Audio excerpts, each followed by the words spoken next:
प्यारे बच्चों, नमस्कार। पिछले वीडियो में हमने इलेक्ट्रोस्टैटिक फर्स्ट चैप्टर के objective question, multiple choice questions को एक्सप्लेन किया था। मैं ये दूसरा वीडियो उसी चैप्टर का और जो आप लोगों से fill in the blanks, match the pairs, 1 marks या 1 सेंटेंस के जो क्वेश्चंस पूछे जाते हैं, आज उनको एक्सप्लेन कर रहा हूँ। तो डिस्ट्रिक्ट लेवल के ऑनलाइन क्लासेस के बेस पर जो हिंदी मीडियम के बच्चे हैं वो हिंदी मीडियम में प्रश्न क्वेश्चन बैंक को देखेंगे और इंग्लिश मीडियम के बच्चे जो मैं बोल रहा हूँ या लिखूंगा उस पर थोड़ा सा ध्यान देंगे। तो आज अपने को जो है वो स्टार्ट करना है फिल इन द ब्लैंक्स को। तो फिल इन द ब्लैंक्स अपन लोग पहले देखेंगे और उसके आधार पर फिर अपन आगे बढ़ेंगे। तो देखिए, ये रिक्त स्थानों की पूर्ति कीजिए, ऐसा यहाँ पर लिखा हुआ है, ठीक है। और किस प्रकार से अपने को वर्क करना है ये चीज आप यहाँ पर देखेंगे। तो देखिए, इन्होंने पहला मल्टीपल जो फिल इन द ब्लैंक है वो लिखा हुआ है कि एकल ऋणावेश के लिए स्थिर विद्युत क्षेत्र रेखाएं से प्रारंभ होती हैं। एक्चुअल में ये कह रहे हैं कि सिंगल नेगेटिव चार्ज के लिए जो इलेक्ट्रिक लाइंस होती हैं वो कहाँ से प्रारंभ होती हैं। तो आप लोगों ने ये पढ़ा हुआ है कि जो इलेक्ट्रिक लाइंस होती हैं वो पॉजिटिव से स्टार्ट होकर के इनफाइनाइट तक जाती हैं और नेगेटिव के कारण इनफाइनाइट से नेगेटिव तक आती हैं। तो यहाँ पे अपने को इस पर्टिकुलर प्लेस पे यहाँ पे अपने को लिखना पड़ेगा, इस पर्टिकुलर प्लेस पे इनफाइनाइट से नेगेटिव चार्ज तक आती है, मतलब अनंत से नेगेटिव चार्ज तक आती है, ठीक है। ध्यान रखना, जो पॉजिटिव चार्ज होता है ना, यहाँ पे अगर मैं बात करूँ यहाँ पर्टिकुलर प्लेस पे, तो जो पॉजिटिव चार्ज होता है उससे इलेक्ट्रिक लाइन ऐसे बाहर की तरफ चलती है, ठीक है।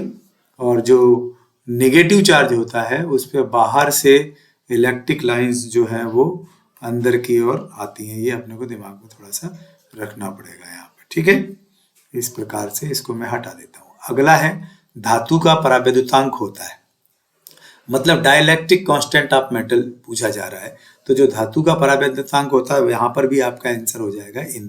धातु का परावैद्युतांक इनफाइनाइट होता है, मतलब अनंत होता है। ये अपने दिमाग में आपको यहाँ पे रखना पड़ेगा, ठीक है। तो यहाँ पर भी आप जो चाहेंगे तो वो लिख सकेंगे कि धातु का जो परावैद्युतांक होता है वो इनफाइनाइट होता है, अनंत होता है। और ध्यान रखना, अगर यहाँ पर एयर का पूछें, वायु का, है ना, अगर आपसे वायु के बारे में पूछा जाए तो आप याद रखना कि जो एयर है उसका डाइलेक्ट्रिक कांस्टेंट, ये डाइलेक्ट्रिक कांस्टेंट एयर का जो है वो 1 होता है। और अगर वाटर का पूछें तो 80 या 81 होता है डाइलेक्ट्रिक कांस्टेंट। ये अपने दिमाग में आप रखिएगा, ओके। नेक्स्ट है, दो विद्युत दूधरों के बीच की दूरी दुगना कर देने पर उनके मध्य आकर्षण या प्रतिकर्षण बल गुना हो जाएगा। ध्यान से देखें, यहाँ पर ये कहना चाह रहे हैं कि हमने 2 इलेक्ट्रिक डायपोल लिए हैं, ठीक है। ये 2 इलेक्ट्रिक डायपोल हैं और उनके बीच की डिस्टेंस को अपन डबल कर रहे हैं। तो उसमें अट्रैक्शन या रिपल्सन फोर्स कितने टाइम बढ़ेगा घटेगा ये अपने को बताना है। ध्यान रहे, अगर 2 इलेक्ट्रिक डायपोल लिए हैं, विद्युत दूधरू लिए हैं, तो जो फोर्स या इलेक्ट्रिक फील्ड उनके बीच में होता है वो डिस्टेंस के 4th पावर के प्रोपोर्शनल होता है, 1/4 पावर के प्रोपोर्शनल होता है। या यूं कहें कि डिस्टेंस के 4th पावर के इन्वर्सली प्रोपोर्शनल होता है। अगर आप डिस्टेंस को डबल कर रहे हो तो यहाँ पे आपको 2r की पावर 4 करना पड़ेगी, और जब 2 की पावर 4 करोगे तो ये जो फोर्स होगा वो 1/16 टाइम्स डिक्रीज हो जाएगा। तो उनके बीच में जो फोर्स होगा वो 1/16 गुना रह जाएगा। ये ध्यान रखना डबल करने पर। और अगर डिस्टेंस को कम करते हो, जैसा आधा करते हो, तो 16 टाइम्स इंक्रीज हो जाएगा, ध्यान रखना, ठीक। अगला ये कह रहे हैं कि इलेक्ट्रिक फील्ड की तीव्रता का एसआई मात्रक, मतलब इंटेंसिटी ऑफ इलेक्ट्रिक फील्ड का एसआई यूनिट मांग रहे हैं आपसे। तो इलेक्ट्रिक फील्ड का फार्मूला होता है वो मैं यहाँ लिख देता हूँ। E होता है F/Q। F को मेजर करते हैं अपन, फोर्स को मेजर करते हैं न्यूटन में, चार्ज को मेजर करते हैं कूलाम में। तो यहाँ आंसर आ जाएगा आपका न्यूटन पर कूलाम, ठीक। सिमिलरली 2 बिंदु आवेश +Q - Q की दूरी L है पर स्थित हैं उनके द्विध्रुव। एक्चुअल में इलेक्ट्रिक डायपोल मोमेंट पूछा जा रहा है आप पे, यहाँ इसका मतलब होता है इलेक्ट्रिक डायपोल मोमेंट। और ये दो चार्ज हैं, ओबियसली जो डायपोल होता है उसमें दो सेम मैग्नीट्यूड के बट अपोजिट चार्ज होते हैं जो एक दूसरे से L या 2L डिस्टेंस पर होते हैं। तो इलेक्ट्रिक डायपोल मोमेंट का फार्मूला यहाँ हो जाएगा Q इंटू 2L की जगह L, चूंकि इन्होंने L उन दोनों चार्ज के बीच की डिस्टेंस मांग ली है। तो जो अपन फार्मूला पढ़ते आए हैं ना, electric dipole moment P is equal to होता है Q इंटू 2L, बट इस 2L की जगह इन्होंने L मान लिया है, तो फिर आपको यहाँ Q इंटू L लिखना है इलेक्ट्रिक डायपोल। ठीक।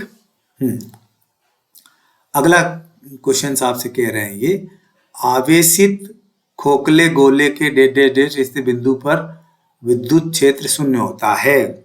मतलब ये चार्ज स्फेरिकल सेल की बात कर रहे हैं। ये पूरा जो आपका रहेगा ना, ये रहेगा चार्ज स्फेरिकल सेल, और उसके अंदर मतलब स्फेरिकल सेल के अंदर इलेक्ट्रिक फील्ड कितना होता है ये अपने से पूछा जा रहा है। यहाँ पर ये कितने अंदर कितना इलेक्ट्रिक फील्ड होता है इसके बारे में चर्चा की जा रही। सो कीप इन माइंड, अपन पहले ही पढ़ चुके हैं कि spherical inside the spherical charge conductor electric field 0 रहता है, क्योंकि चार्ज हमेशा सरफेस पे रहता है। इनसाइड द स्फीयर जो चार्ज होगा, इनसाइड द स्फीयर चार्ज 0 होता है, इसलिए यहाँ पे कोई भी चार्ज शेष, चार्ज सरफेस पे होने के कारण अंदर कोई चार्ज नहीं रहेगा। ठीक, इसलिए इलेक्ट्रिक फील्ड जो है वो 0 होगा। Keep in mind, inside the hollow sphere हर पॉइंट पर इलेक्ट्रिक फील्ड 0 होता है। मूल आवेश का मान कितना होता है, मतलब फंडामेंटल चार्ज पूछ रहे हैं कितने कूलम होता है। तो फंडामेंटल चार्ज का मतलब होता है चार्ज ऑफ इलेक्ट्रॉन।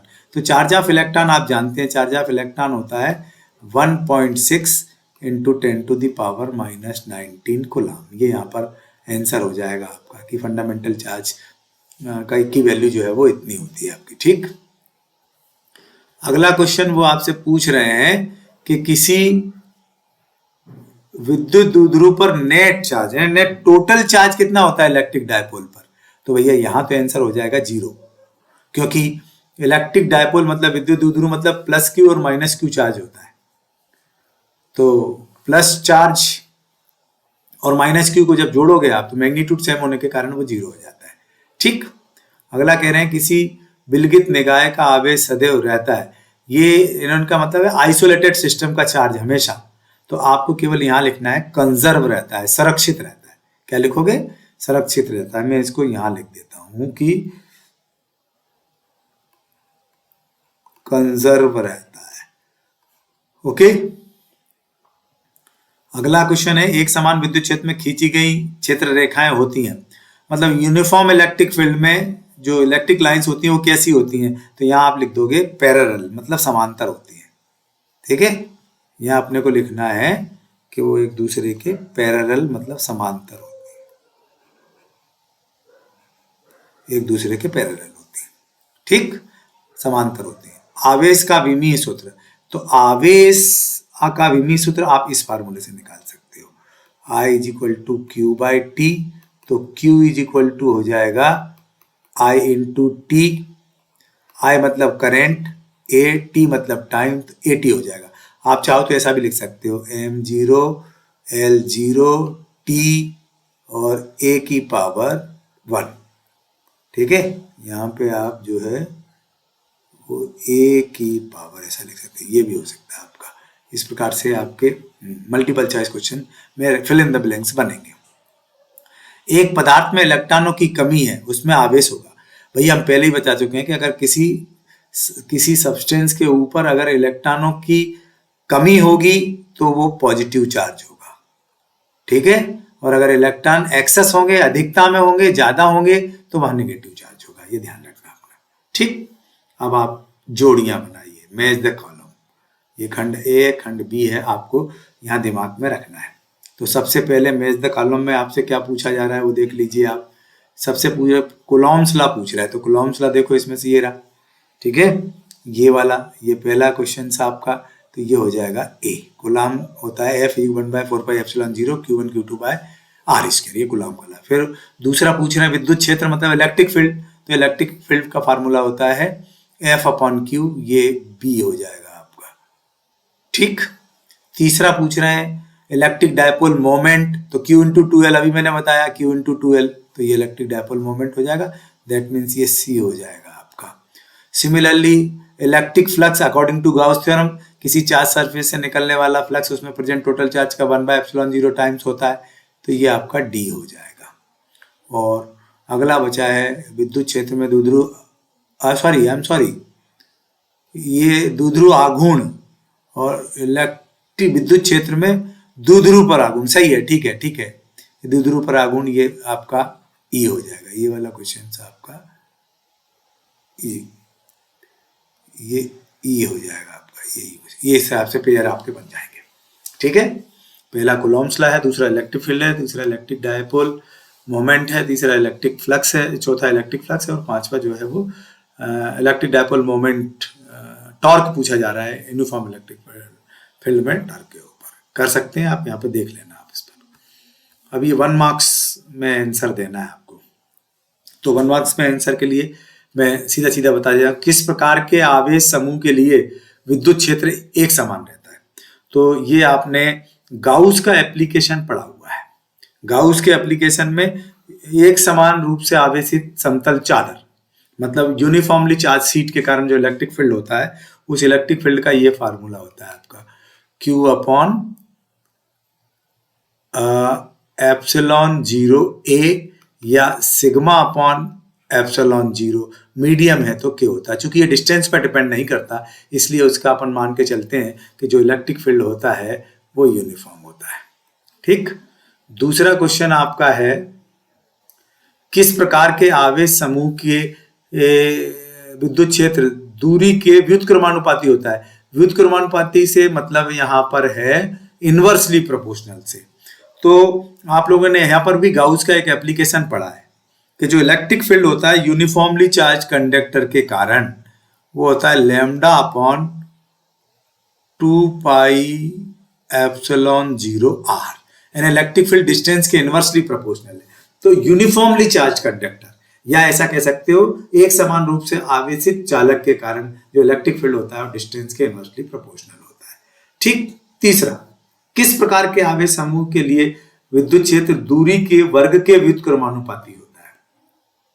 यहां कह रहे हैं डिस्टेंस के स्क्वायर के इनवर्सली प्रोपोर्शनल। तो एक तो आप मोनो चार्ज के कारण जो इलेक्ट्रिक फील्ड होता है वो भी अपन लोग पढ़ चुके हैं, 1/4πε0 Q/r²। तो यहां तो आप वो मोनो चार्ज भी लिख सकते हो, या पॉइंट चार्ज के कारण इलेक्ट्रिक फील्ड है वो भी लिख सकते हो।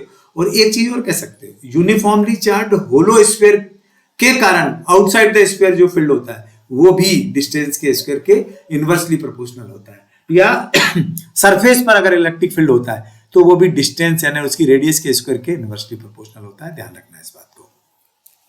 अगला दे रहे हैं वो कि किस प्रकार के आवेश समूह के लिए विद्युत क्षेत्र दूरी के घन के व्युत्क्रमानुपाती होता है। दैट मीन्स यहां आपसे कहा जा रहा है कि जो ये वाली बात कह रहे हैं, दैट मीन्स डिस्टेंस के क्यूब के इनवर्सली प्रोपोर्शनल होता है किस चार्ज के कारण। तो अपन लोग पढ़ चुके हैं, अपन ने इलेक्ट्रिक डायपोल के कारण एक्सियल और इक्वेटोरियल दोनों पोजीशन पढ़ी है, अक्षीय और निरक्षीय स्थिति। तो अक्षीय और निरक्षीय स्थिति में जो इलेक्ट्रिक फील्ड बनता है, मैं अक्षीय स्थिति का लिख देता हूं, E = 1/4πε0 2p/r³। और जो निरक्षीय स्थिति होती है उसमें ये 2 हट जाता है, p/r³ होता है। तो यहाँ आप कह सकते हैं इलेक्ट्रिक डायपोल के कारण जो इलेक्ट्रिक फील्ड होता है वो डिस्टेंस के क्यूब के इनवर्सली प्रोपोर्शनल होता है।